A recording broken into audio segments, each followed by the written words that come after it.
उत्तर प्रदेश की 10 विधानसभा सीटों पर उपचुनाव होने हैं। फिलहाल चुनाव आयोग ने 9 सीटों की तारीखों का ऐलान कर दिया है। इन्हीं 9 सीटों में से कानपुर की सीसामऊ विधानसभा सीट पर उपचुनाव होना है, जो कि सबसे हॉट सीट मानी जा रही है। इस वक्त सीसामऊ सीट से तमाम मतदाता यहां पर मौजूद हैं। आप तस्वीरें देख सकते हैं कि किस तरीके से यहां पर सभी वर्ग के मतदाता मौजूद हैं और आज ये बात जानेंगे कि आखिर सीसामऊ सीट पर सियासी समीकरण क्या है। सियासी समीकरण को जानने के लिए तमाम लोगों से बात भी करेंगे। इसके साथ ही इस बात का भी जिक्र करेंगे कि आखिर अभी तक भारतीय जनता पार्टी ने इस प्रमुख सीट पर अपने प्रत्याशी का नाम घोषित क्यों नहीं किया है। तमाम लोग हैं, उन लोगों से बात कर लेते हैं। सर, सबसे पहले आपसे बात करेंगे कि तारीखों का ऐलान हो गया है सीट पर, अभी तक भारतीय जनता पार्टी ने अपने प्रत्याशियों की लिस्ट जारी नहीं की है, क्या वजह लग रही है? वजह केवल एक है, वो अच्छे से अच्छा प्रत्याशी चाहते थे। पार्टी जो क्षेत्रीय लोकप्रिय कार्यकर्ता हो, जिससे मतदाता प्रभावित हो, इसकी स्क्रूटनी चल रही है। उसमें जो दिक्कतें आ रही हैं आज या कल में पूरी हो जाएंगी। क्या लगता है भारतीय जनता पार्टी के पास अभी ऐसा कोई सटीक प्रत्याशी नहीं है? क्योंकि भारतीय जनता पार्टी बोलती है कि हम नाम से, अपने काम से हम जीत जाते हैं। बिल्कुल नाम से और काम से जीतती है। जो भी भाजपा का कैडर कार्यकर्ता है वो केवल कमल का फूल जानता है, उसी भावना से काम करता है। किसने कम ज्यादा काम किया है उसकी समीक्षा हो रही है कि अच्छे से अच्छा व्यक्ति हम दें, जिससे कि वास्तविकता में जो लड़ाई यहाँ की बनी हुई है उसमें कांग्रेस का भी आम मतदाता जो हमारी विचारधाराओं का है वो भी इस तरह का प्रत्याशी ढूंढा जा रहा है।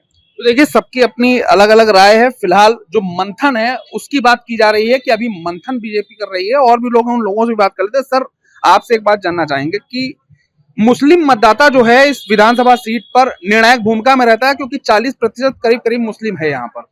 क्या लगता है आपकी किस तरीके से वोट होगा? मुस्लिम का क्या रुझान है? उसने तो अपनी बात जाहिर कर दी, लेकिन बाकी जो 60% में बाकी लोग आते हैं उनका क्या लग रहा है? सीसामऊ विधानसभा से तो बड़ा अजीबोगरीब कार्रवाई जमाने से चली आ रही है। हमारा जो मुस्लिम मतदाता है वो अपने वोट के लिए बढ़ चढ़ के भाग लेता है, और वही सिस्टम हमारे यहाँ जो आपका अपने यहाँ है, उससे कह ले जो इधर का मतदाता है वो उतना रुझान ही नहीं है। इसलिए हम लोग ये सीट हमेशा से, और हमारा तो ये मानना है कि बीजेपी भी अपने सिस्टम में पूरी तरह वहां फिट नहीं हो पाती है, वो चाह के भी नहीं फिट हो पाती है। वजह क्या है? वजह क्या है? कार्यकर्ता खुद ही हताश रहता है, कहाँ जाएं, उधर मुस्लिम। अरे जाओगे नहीं तो पहचानेगा कौन? कहीं क्या मुस्लिम मतदाताओं के बीच में कोई हिंदू आज तक जीता नहीं है क्या? अरे आप काम करने की तो सोचे। एक बड़ी संख्या है 60% जो कि मुस्लिमों से हटकर है, बावजूद उसके पिछले 30 सालों से उस सीट पर भारतीय जनता पार्टी कब्जा नहीं बना पाई। वजह क्या लग रही है? वजह यही है, कोई घुसना ही नहीं चाहता है भाई। वजह यही है कि हमने यही सोच लिया कि साहब ये वो है, इनसे मिलना नहीं है। अरे मिलना नहीं है तो हम तो मिले, हमारी अपनी मानसिकता जो है उसको तो जाहिर करें। हम आपको चाहते हैं, ये कैसे पता चलेगा? कैसे पता चलेगा कि हम धक्का दे दें वो सब चाहते हैं? अरे हम घुस के जाएं, उनसे मिले। आज नहीं, कल नहीं, परसों समझेंगे। जब समझ में आएगा तब समझेंगे। समझदार लोगों को आज नहीं, कल नहीं, परसों समझना पड़ेगा। अच्छा, बीजेपी लगातार बोल रही थी कि हमने इस सीट पर अल्पसंख्यक मोर्चे के नेताओं को, पदाधिकारियों को मैदान में उतार दिया है, प्रवास करा रहे हैं, मुस्लिमों को भी अपने पक्ष में करने के लिए उनसे बात की जा रही है। क्या लग रहा है उसका असर कितना होगा? जल्दी होने वाला नहीं है, मगर जब होगा अच्छा होगा। और जो भी हुआ है अच्छा हुआ है, और जो हो रहा है वो भी अच्छा हो रहा है। आगे जो होगा वो भी अच्छा ही होगा। तो देखिए, अलग अलग बात है कि समय देना पड़ेगा, और जब तक समय नहीं दिया जाएगा तब तक जो मुस्लिम मतदाता है वो कहीं फेवर में आता हुआ अभी फिलहाल नहीं दिख रहा है। कुछ और भी लोग हैं, उनसे बात करें। सर, एक बात आपसे जानना चाहेंगे, समाजवादी पार्टी लगातार इस बात का आरोप लगा रही है कि उनके प्रत्याशी को छोड़कर उनके जो अन्य कार्यकर्ता हैं जो क्षेत्र में काम कर रहे हैं सीसामऊ सीट पे, उनको भारतीय जनता पार्टी पुलिस और प्रशासन की मदद से, सहायता से मिलकर परेशान कर रही है, दबाव बना रही है कि वो लोग क्षेत्र छोड़ दें, वहां ना रहें। तो क्या लग रहा है ये बात तो सत्य है कि वो काम नहीं करने दे रहे हैं, लेकिन ये बात भी सही है कि देखिए वोट देता है एक आम मतदाता, और मतदाता के मन में जो होगा वही करेगा। रही बात भारतीय जनता पार्टी के कैंडिडेट के ऊपर, तो आज की डेट में किसी को मालूम ही नहीं कि टिकट किसकी होगी। अब टिकट किसकी होगी तो कौन मेहनत करे। अब है क्या कि 20 लोगों ने टिकट मांगी है, टिकट एक को मिलेगी। खट से भारतीय जनता पार्टी अपने पुरानी नीति पे 19 लोग आ जाएंगे उसके विरोध में। कैसे आप हरा लोगे भैया इस वाली सीट को? क्या लग रहा है, मतलब भारतीय जनता पार्टी में क्या आपसी कलह भी है? मतलब सीट जीतना मायने रख रहा है या फिर टिकट मिलना? भैया आप बताओ, टिकट तो एक ही को मिलेगी ना। आज आपने कहा तुम भी ले लो, तुम भी ले लो, तुम भी ले लो, तुम भी ले लो। अब हर आदमी अपने आप को मान भी रहा है और नहीं भी मान रहा है। जब उस व्यक्ति को टिकट नहीं मिलेगी, दूसरे के साथ मिल करके तुरंत भीतर घाट करेगा, और भीतर घाट रही हमेशा हारी है सीतामऊ विधानसभा, और आगे भी। तो देखिए, कहीं ना कहीं भारतीय जनता पार्टी में अंतर कलह की भी बात सामने आ रही है कि टिकट की दावेदारी को लेकर तमाम लोग हैं जो अलग अलग तरीके से दावे कर रहे हैं, लेकिन टिकट किसी एक को ही मिलना है, और बाकी जो अन्य लोग होंगे वो कहीं ना कहीं भारतीय जनता पार्टी को उस प्रत्याशी का विरोध भी करेंगे। कुछ और भी लोग हैं, उनसे बात करें। सर, एक बात आपसे जानना चाह रहे हैं कि टिकट की बात तो अपनी जगह ठीक है, लेकिन सपा लगातार कह रही है कि उनके लोगों को डराया जा रहा, धमकाया जा रहा, सरकारी मशीनरी का काम किया जा रहा है लेकर, और ये चुनाव बीजेपी नहीं बल्कि पुलिस और प्रशासन लड़ रहा है। कहने की बातें हैं कि पुलिस और प्रशासन लड़ रहा है। देखिए, आज से 15 साल से कब्जा, इसके पहले हाजी मुश्ताक सोलंकी जी, इनके इरफान जी के फादर साहब थे, वो जीतते आए हैं। आप ये देखिए कि अगर देखा जाए तो बिना हिंदुओं के वोट के इरफान जी या हाजी जी नहीं जीत सकते थे। हिंदुओं ने ही वोट दिया, इसकी वजह से वो जीते। उसका कारण क्या था कि सबसे बड़ी चीज कि आप ये मान के चलिए कि आज भी उनके कई हुए कार्य, अगर आप देखेंगे हाजी जी के कार्य या इरफान के जो कार्य हैं, उन्होंने ऐसा नहीं कि केवल मुस्लिम इलाकों में कराया, हिंदू इलाकों में भी कराया। काम विकास के कार्य जो हुए उन्होंने सब इलाकों में कराया। हाँ, कुछ इधर परिस्थितियां भी ऐसी हो गई जिसकी वजह से अब कहा नहीं जा सकता है कि ये सीट वैकेट हुई, लेकिन कुल मिलाकर के कि आप ये मान के चलिए कि शासन प्रशासन का दबाव शहरी क्षेत्र में तो उतना नहीं चल सकता है। देखिए, ग्रामीण क्षेत्रों का आप नहीं कह सकते, लेकिन शहरी क्षेत्रों में आदमी नहीं मानेगा, क्योंकि यहाँ सब पढ़ा लिखा मतदाता है, सारी चीजें हैं, उसको दबाव नहीं है, वो तो जाएगा वोट, जिसको डालना वो बटन उसको दबाएगा। उम्मीद क्या लग रही है इस बार की? उम्मीद तो इस बार की ये है कि देखिए, कांटे का तो शीशा मुंह सीट हमेशा रही है, और अब की बार भी कांटे की रहेगी, और ये है कि बहुत कम मार्जिन से जो है जीत हार का फैसला। अच्छा, किस तरीके का प्रत्याशी हो, किस वर्ग का प्रत्याशी वाकई में इस सीट पर होना चाहिए जो कहीं ना कहीं समाजवादी पार्टी को टक्कर दे सके? वर्ग की बात तो यह है कि किसी वर्ग का हो।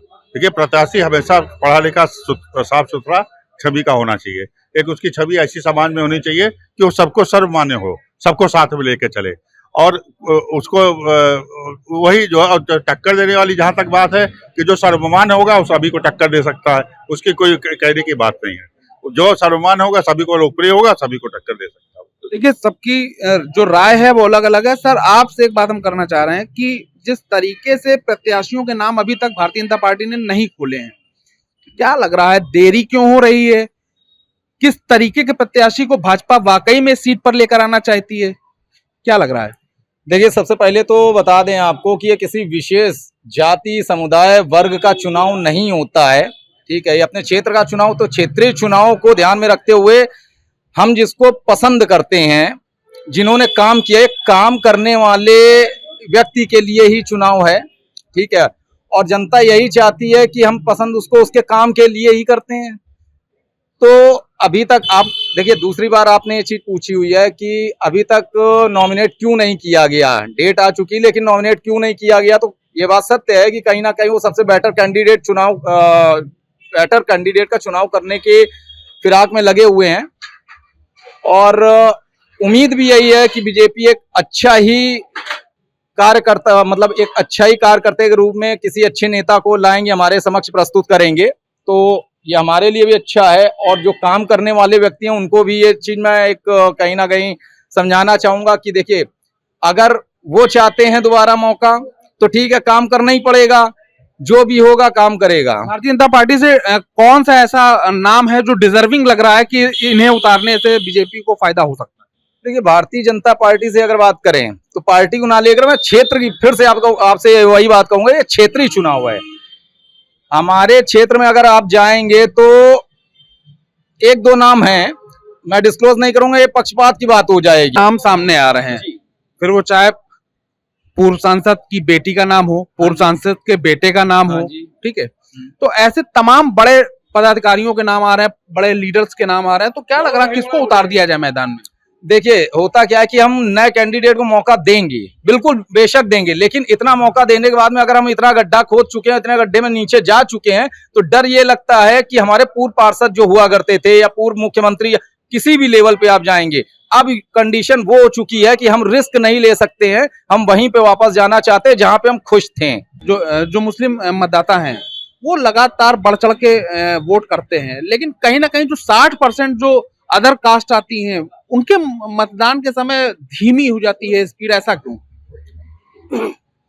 मुस्लिम समाज का वोट जो है, जो हमारे नेताजी पहले थे उन्होंने कार्य किया है, जो उस बेस पे हम लोग वोट करते हैं। और ऐसा नहीं कि मुस्लिम ही को करेंगे, जो भी कार्य करने के लिए समला खड़ा होगा हम उसका साथ देंगे। तो देखिए, फिलहाल जो खड़ा होगा उसका ही साथ देने की बात कर रहे हैं। सर, आपसे एक बात और करना चाहेंगे, भारतीय जनता पार्टी के तमाम दिग्गज नेताओं ने इस सीट पर अपने भाग्य को आजमाने के लिए दावेदारी की है। क्या लग रहा है कि कौन ऐसा डिजर्विंग नाम हो सकता है जो इस सीट पर भारतीय जनता पार्टी को जीत दिला दे? क्योंकि पिछले लंबे सालों से अगर देखा जाए तो इस सीट पर सपा का ही कब्जा रहा है। अभी तक जितने नाम हमने देखे हैं, जो संभावनाएं हैं, उसमें अभी तक कोई भी ऐसा नहीं है जो सोलंकी परिवार के घर से नसीम सोलंकी जी को टिकट हुआ है उनसे आगे हट करके चुनाव जीतने की स्थिति पे हो। चुनाव जीतने की स्थिति पे कोई भी कैंडिडेट नहीं दिख रहा है। बीजेपी लगातार दावे कर रही है कि इस बार ये सीट बीजेपी के कब्जे में होगी। बीजेपी ने कमर कस ली, तैयारियां कर ली, घर घर पहुंची है, तो क्या उसका असर कितना रहेगा? देखिए, तीन मंत्री, कैबिनेट मंत्री पूरे क्षेत्र में दौरा कर रहे हैं, सर्किट हाउस में पड़ाव डाले हुए हैं। सुरेश खन्ना जी से लोग पूरे उत्तर प्रदेश को छोड़ करके कानपुर की सीसामऊ के पीछे पड़े हुए हैं। उसके बावजूद भी वो समाजवादी पार्टी की झोली से सीट को छीन नहीं सकते। उसका कारण ये है कि अगर इसको मुस्लिम समाज से जोड़ा जाए तो वो एक सूफी सफर उनका रहा है, सूफियाना सफर रहा है सोलंकी परिवार का। जितना मस्जिदों में काम किया उतना ही मंदिरों में भी काम किया, जितना उन्होंने अरदास में काम किया उतना ही उन्होंने पूजा पाठ में भी काम किया। हिंदुओं के साथ, मुसलमानों के साथ उनका समान व्यवहार रहा है।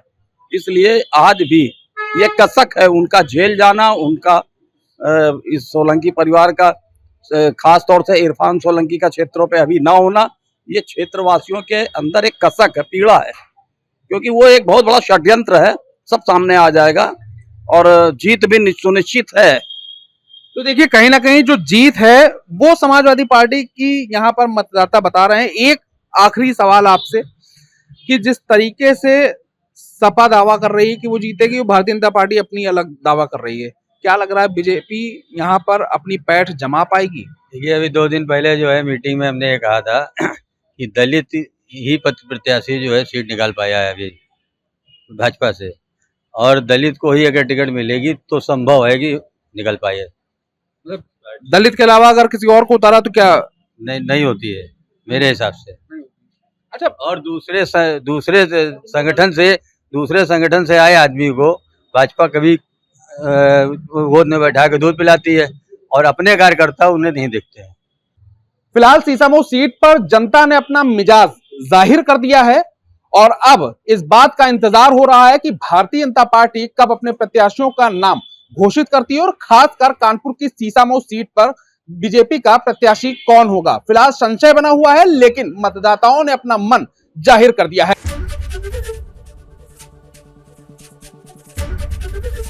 एबीपी गंगा, खबर आपकी, जुबान आपकी।